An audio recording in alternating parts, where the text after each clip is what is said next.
8월 5일 오늘 만나 성경 말씀은 예레미야 15장 5절에서 7절입니다. 예루살렘아, 누가 너를 불쌍히 여기겠느냐? 누가 너를 생각하여 위로의 눈물을 흘리며 누가 내 안부라도 물으려고 들러보겠느냐? 내가 바로 나를 버린 자다. 나 주의 말이다. 너는 늘 나에게 등을 돌리고 떠나갔다. 나는 이제 너를 불쌍히 여기기에도 지쳤다. 너를 멸망시키려고 내가 손을 들었다. 내가 이 땅의 모든 성문 앞에서 내 백성들을 키질하여 흩어버리겠다. 모두들 자식을 잃고 망할 것이다. 그들이 그릇된 길에서 돌이키지 않으려 하기 때문이다. 아멘. 오늘 만나로 만나주시는 하나님을 기대합니다. 임계점이라는 단어가 있습니다. 물리학에서는 액체와 기체가 구분될 수 있는 최대의 온도와 압력의 한계를 말합니다. 쉽게 말하면 물이 수증기가 되는 100도가 임계점이 될 수 있습니다. 그런데 이것뿐 아니라 신문 기사나 일상생활에서 임계점이라는 말을 사용합니다. 임계점에 임박했다라든지 임계점을 넘었다, 이런 표현을 사용하곤 합니다. 여기서는 무엇인가를 참고 인내하거나 허용할 수 있는 한계를 말합니다. 넘지 말아야 할 선 같은 것이라고 할 수 있습니다. 이렇게 볼 때 우리가 읽은 예레미야 말씀에서 이스라엘 백성은 하나님의 임계점을 넘어버린 사람들이라고 할 수 있습니다. 오늘 말씀 5절에 보시면 하나님께서 이렇게 말씀하십니다. 나는 이제 너를 불쌍히 여기기에도 지쳤다. 너를 멸망시키려고 내가 손을 들었다. 하나님께서 이스라엘 백성들에게 긍휼과 자비를 베풀기에 지쳤다 말씀하십니다. 저들의 반복되는 죄악을 용서하는 것도 한두 번이지 수없이 반복되는 죄악을 대하는 것에 질렸다고 탄식하시는 하나님을 보게 됩니다. 자비와 긍휼의 하나님이시기에 언제라도 회개하고 돌이키면 용서하시고 받아주시는 분이시지만 어쩌면 이제는 임계점을 넘어버렸기에 하나님의 한계를 넘어버렸기에 이제는 심판을 피할 수 없다 말씀하십니다.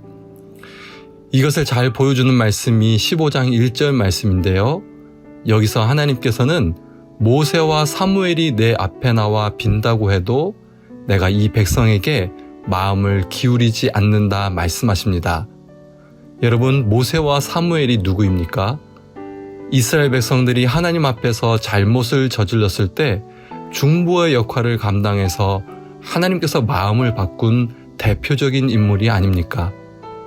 그런데 이제는 마음을 바꾸지 않겠다 하십니다. 그만큼 이스라엘 백성들의 죄악이 중하고 그 반복되는 모습에 하나님께서도 포기하신 듯한 모습입니다.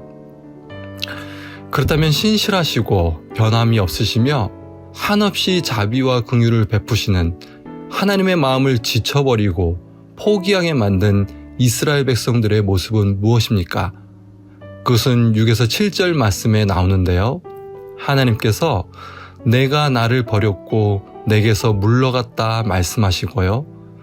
그들이 자기들의 길에서 돌이키지 않았다 말씀하십니다. 하나님께서 이스라엘 백성들에게 한없는 은혜와 사랑을 베푸셨는데 이스라엘 백성들은 하나님을 버리고 우상들을 섬겼다는 것이고요. 하나님께서는 그럴 때마다 돌이키도록 하나님의 사람들과 예언자들을 보내어 죄를 깨닫게 했지만 이들은 마음을 완고하게 하여 그 길에서 돌이키지 않았다고 말씀하십니다. 만약 하나님께서 우리에게 긍휼과 자비를 베풀기에 내가 지쳤다 말씀하시며 우리를 포기한다면 어떨까요? 생각만 해도 너무나 두렵고 떨리는 말씀입니다. 이렇게 하나님의 긍휼과 자비의 임계점을 넘어버리는 삶은 하나님의 무관심과 포기라는 두려운 심판을 피할 수 없습니다. 하나님의 임계점이 어디인지 알려고 시험하는 삶은 어리석은 삶입니다. 그렇기 때문에 하나님을 버리는 것이 아니라 하나님을 구하고 하나님에게서 물러가는 것이 아니라 하나님께 가까이 하고 나의 길을 고집하는 것이 아니라 하나님의 길로 돌이키는 것이 중요합니다. 이것이 그 은혜와 사랑 안에 살아가는 복된 비결입니다. 오늘 하루 하나님의 임계점을 테스트하며 그것에 가까이 가는 어리석은 삶이 아니라 하나님의 말씀 안에서 하나님의 긍휼과 자비 안에서 그 은혜와 사랑을 누리며 살아가는 우리가 되길 간절히 소망합니다. 함께 기도하겠습니다.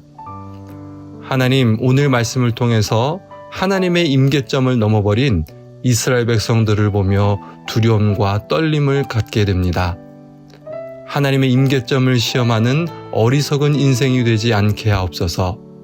하나님을 찾고 구하며 하나님을 가까이 하며 하나님이 원하시는 길로 돌이키는 결단과 실천이 있게 하옵소서. 그렇게 하나님의 긍휼과 자비 안에서 평안과 감사를 누리는 우리의 삶이 되게 하옵소서. 예수님의 이름으로 기도합니다. 아멘. 두 가지 제목으로 기도하겠습니다. 첫째, 오늘의 말씀으로 기도하겠습니다. 하나님의 임계점을 시험하는 인생이 되지 않게 하옵소서. 하나님을 구하며 하나님을 가까이 하며 하나님 주신 말씀의 길을 걸어가며 하나님의 긍휼과 자비를 입는 삶을 살게 하옵소서. 둘째, 예배를 위해서 기도하겠습니다. 우리의 예배가 하나님께서 기뻐 받으시는 영과 진리로 드리는 예배가 되게 하옵소서. 하나님께 가까이 나아가며 잘못된 방향과 걸음을 하나님께로 돌이키는 영혼의 참된 회복과 갱신이 일어나는 예배되게 하옵소서. 이 제목으로 기도하신 후에 개인 기도 하시겠습니다.